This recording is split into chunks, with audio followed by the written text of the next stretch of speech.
Kokapet Narsingi sky scrapers software companies highly educated people ఉండే area. గాల్లో drone వేసి చూస్తే అబ్బా ఎంత బాగా డెవలప్ అయిందో అనుకుంటాం. కానీ గ్రౌండ్ రియాలిటీ ఏంటో తెలుసా? కనీసం సివిక్ సెన్స్ లేని కొందరు తాగి పడేసిన బీర్ బాటిల్స్, పాన్ పరాగ్ ప్యాకెట్లతో ఆ నార్సింగి టీఎస్పీఏ ఫోర్ట్రెక్ పార్క్ ని నరకం చేసేశారు. కేవలం పార్క్ లోపల మాత్రమే కాదు, పార్క్ బయట రోడ్డుకి ఇరువైపులా కూడా దేవుళ్ళు అని కొలుచుకునే విగ్రహాలు, ప్లాస్టిక్ వేస్ట్. ఎంత దారుణం అసలు!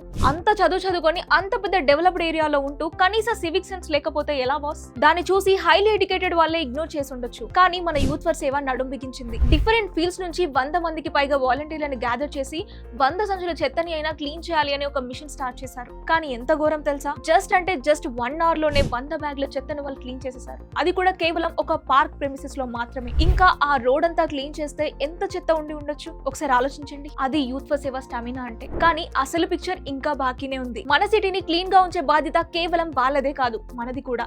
అందుకే ఈ మార్పు ఇక్కడితో ఆగిపోవట్లేదు. రేపు అంటే ఆదివారం మార్నింగ్ 7 o'clock కి ప్రిజివా ఆధ్వర్యంలో తెలంగాణలోనే biggest lake cleaning drive Nayapul జరగబోతోంది. ఇంట్రెస్టింగ్ పార్ట్ ఏంటి అంటే ఫన్ యాక్టివిటీస్ కూడా ఉంటాయి అక్కడ. సండే రోజు బెడ్ మీద పడుకొని రీల్స్ చూస్తూ టైం వేస్ట్ చేసే బదులు మంచి గేమ్ ఆడుతూ మన సిటీ కోసం నలుగురితో కలిసి బయటకు రండి. మీలో కూడా ఆ రెస్పాన్సిబిలిటీ ఉంటే రేపు మార్నింగ్ నయాపూల్ లేక్ దగ్గర కలుద్దాం. వచ్చేయండి, అందరం కలిసి మార్పును తీసుకొద్దాం.